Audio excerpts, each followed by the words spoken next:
हमारे साथ इस वक्त गायक और अभिनेता खेसारी लाल यादव जी हैं। किसी परिचय के मोहताज नहीं है, खास तौर पर भोजपुरी बोलने वाले समाज के एक बड़े समूह के लिए। उन्हीं से पूछते हैं, वो छपरा विधानसभा से आरजेडी के उम्मीदवार हैं। उन्हीं से पूछते हैं, सर ये गायक अभिनेता फिर नेता, ये ट्रांसफॉर्मेशन आप खुद में कैसा महसूस कर रहे हैं? क्योंकि हम देख रहे हैं कि आप बहुत ज़्यादा हेक्टिक आपका जो है वो कैंपेनिंग हो रहा है। हाँ, एक्चुअली देखिए, सबसे बड़ी बात, मैं एक जिम्मेदार व्यक्ति हूँ। मेरे अंदर इमोशन है, और जहाँ तक गायक और अभिनेता की बात है और नेता की बात है, तो मैं नेता कभी नहीं बन पाऊँगा, क्योंकि मैं दिल से सोचता हूँ। दिल से सोचने वाले नेता नहीं बनते, बेटा बनते हैं। और मैं अपने जीवन में हमेशा दिल से सोच के ही सब कुछ किया है। जो भी मेरी गरीबी रही है, जो भी मेरा स्ट्रगल रहा है, वो सारी चीज़ें जो है बेटा बन के ही मैंने की है। और मैं कभी भी नेता नहीं बनूँगा। और जो चीज़ें हुई ठीक है, वो अचानक भगवान क्या चाह रहे हैं मेरे से, क्योंकि मैं यहाँ खुद लड़ने नहीं, मुझे लगता है कि मुझे भगवान ने भेजा है। अब बाकी जनता के ऊपर है।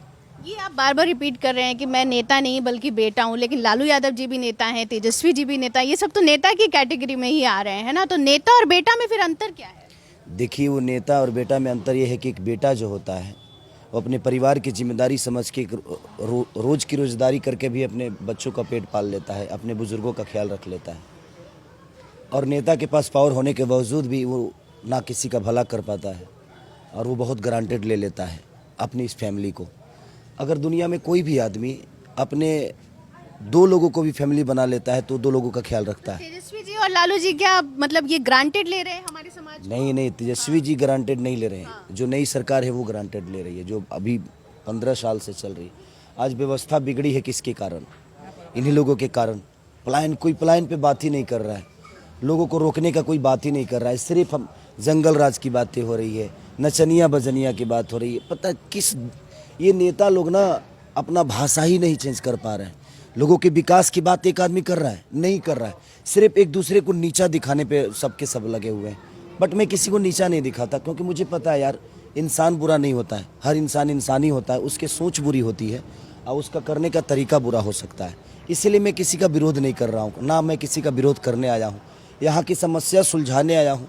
जितना हो सकता है, जिस प्रॉब्लम में हमारा छपरा है, हमारा बिहार है, चाहे वो तेजस्वी जी हो या मैं हूँ, और चाहे तेजस्वी जी के जितने भी प्रत्याशी हैं, अगर एक बार सरकार बदली तो शायद हम लोग इसके लिए लड़ पाएंगे। सर, आप मैट्रिक पास करके यहाँ से चले गए थे, छपरा से मैट्रिक पास करके यहाँ से चले गए थे। क्या स्ट्रगल आपने झेला है? और यहाँ पर युवा अभी भी वो स्ट्रगल जो इसका जिक्र आपने किया कि पलायन जो है वो बहुत होता है, हम देख रहे हैं यहाँ पे सिलीगुड़ी तक की बसेस जो हैं वो यहाँ से चलती हैं, दिल्ली बम्बई के अलावा। तो क्या स्ट्रगल होता है, और उसको लेकर के खेसारी लाल यादव और शत्रुघ्न यादव क्या काम करेंगे? देखिए, मैं भी उसी में कमारा हुआ हूँ। आज 15 साल, मुझे 16 साल हो गए मुंबई में रहते हुए। अगर सरकार के पास अगर बेहतर नीति होती, बेहतर व्यवस्था होती, फिल्म सिटी होती, या यहाँ करने के लिए कुछ होता, तो शायद खेसारी लाल यादव भी मुंबई नहीं गया होता।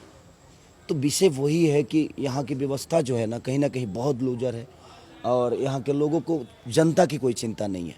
बाकी देखिए, सबसे बड़ी चीज़ की जातिवाद हमारे यहाँ बहुत बड़ा फैक्टर है। मुझे लगता है कि हम इंसान बन के जीवन को चलाएं तो ज़्यादा बेहतर होगा।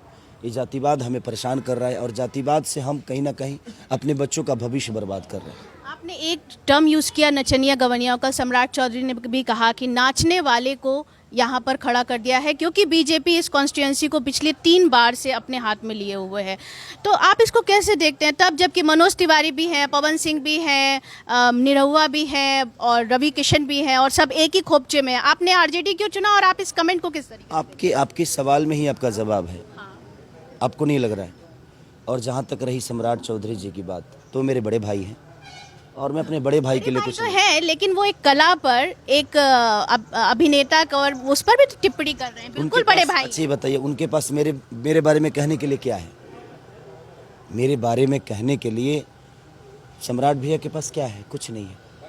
तो वो मुझे शब्दों से छोटा करना चाहते हैं, लेकिन उनको पता है कि मेरे पिता ने मुझे सिर्फ पैदा किया था, बट मैंने खुद को बनाया है। लेकिन उनके पिता ने उनको पैदा करके उनको एक जगह दी थी। तो विषय वहाँ है। मैं एक संस्कार में पला हूँ। मेरे माँ बाप ने संस्कार ये दिया है कि मैं अपने शब्दों से किसी को छोटा नहीं करता, मैं काम करके अपने आप को बड़ा करता हूँ। जो पार्टी कलाकारों के लिए सहज है, जैसे मनोज तिवारी हैं, पवन सिंह है, हमें नहीं लगता कि आरजेडी ने किसी का अभी तक भोजपुरी गायक को उम्मीदवार बनाया था। आप वहाँ क्यों नहीं गए, यहाँ क्यों आए, आरजेडी में क्यों आए? मैं भीड़ का हिस्सा नहीं बनना चाहता। मैं विकास के साथ हूँ, अगर एक बार बिहार सरकार बदल गई तो समझिए कि बिहार बदल गई। मैं सबसे अपील यही करना चाहता हूँ कि प्लीज़ एक बार बिहार बदल दीजिए। एक बार जब बिहार बदल जाएगी, 5 साल की तो बात है, 5 साल में अगर हमारे तेजस्वी भैया ने हमें वो चीज़ें नहीं दी, हमारी बेहतर व्यवस्था नहीं दी, तो इनको भी बदल देंगे, क्या फ़र्क पड़ता है। आखिरी सवाल है। हम जानते हैं कि आपको तबीयत खराब है और आप बहुत ज़्यादा परेशान भी हैं। आखिरी सवाल है, होली आती है, आरा, छपरा, बक्सर में लड़कियां जो है मार्च निकालने लगती हैं कि अश्लील गानों से हमें मुक्त करो। आपके साथ भी एक टैग जुड़ा हुआ है कि आप अश्लील गाने जो हैं वो गाते हैं। जब आप अगर मान लीजिए यहाँ से चुने जाते हैं तो एक जिम्मेदारी आपकी महिलाओं की सुरक्षा को लेकर भी होगी। ऐसे में आप क्या करेंगे? इन गानों से तौबा करेंगे, ना गाने की अपील करेंगे? क्या करेंगे? बिल्कुल करेंगे, बिल्कुल। पहले तो हम प्रयास करेंगे अपने सरकार द्वारा कि यहाँ पे सब्सिडी हो फिल्म सिटी के लिए। दूसरे की यहाँ पे एक सेंसर बोर्ड हो, जो अश्लील गानों को जो रिलीज होते हैं उसके लिए सेंसर बोर्ड हो, चाहे वो खेसारी के गाने हो चाहे किसी के भी हो, उसके लिए सेंसर हो। उसके बाद ही वो गाने प्लेटफॉर्म पे आए। अगर वो बेहतर है तो आए, नहीं आए तो उसको ख़त्म किया जाए। छपरा बहुत गंदा शहर है, माफ कीजिएगा, लेकिन नाला है, सड़कें, मतलब गंदा दिखने में तो है ना, मतलब साफ सफाई नहीं है। यहाँ के नेताओं ने उसको गंदा बना दिया है।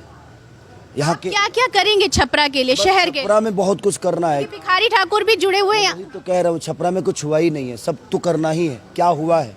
लोगों ने अपने आप को बेहतर बनाया है, बट छपरा की व्यवस्था को बेहतर नहीं बनाया। तो प्रयास करूंगा कि मैं जिस तरह बेहतर बना उसी तरह छपरा शहर को बेहतर। शुक्रिया आपका। तो ये थे हमारे साथ शत्रुघ्न यादव उर्फ खेसारी लाल यादव जी, जो कह रहे थे कि छपरा को बेहतर बनाए और उन्हें एक मौका दे दें, ऐसी अपील उन्होंने अपने वोटरों से की है। कैमरामैन शाहनवाज अहमद के साथ सीटू तिवारी, BBC।